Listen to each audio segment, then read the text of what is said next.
મારું નામ હસમુખભાઈ, જિલ્લો જુનાગઢ. આ અમારી ગા છે અને ઉઠલે ચડી ગઈ હતી. અમે એક મહેમાન પાસે ગયા, અમારા પટેલ પાસે. ત્યાં અમે બેઠા હતા અને વાત કરી કે આ વસ્તુ તમે છે ને ખવડાવો, તમારું રિઝલ્ટ બહુ સુપર આવી છે. એટલે અમે છે ને આ વસ્તુ લઈ આવ્યા એની પાસેથી, ખવડાવવાનું ચાલુ કર્યું. 15 દિવસથી અંદર ફરી ગઈ ગા, ટાઈમ આવ્યો એટલે વિયાઈ ગઈ.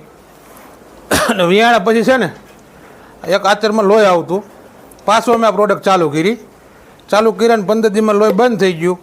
અને દૂધ 2 લીટર હતું ને એના જગ્યાએ 8 લીટર દૂધ થઈ ગયું, 7 થી 8 લીટર દૂધ થઈ ગયું. એટલે આ પ્રોડક્ટમાં તમે જુઓ એટલે ગાયને છે ને બધી રીતે ફાયદો છે. એક તો એની ખાવાની ક્ષમતા વધી ગઈ, આ એકલા થઈ ગયું છે. એટલે મારા વાલા પશુભાઈઓને ખાસ નમ્ર વિનંતી કે આ વસ્તુ ખવડાવો, બહુ ફાયદાકારક છે. પછી તમે આ છે ને બધા ઢોરને ખવડાવવાનું ચાલુ કરી, બધામાં રિઝલ્ટ સારામાં સારું મળ્યું.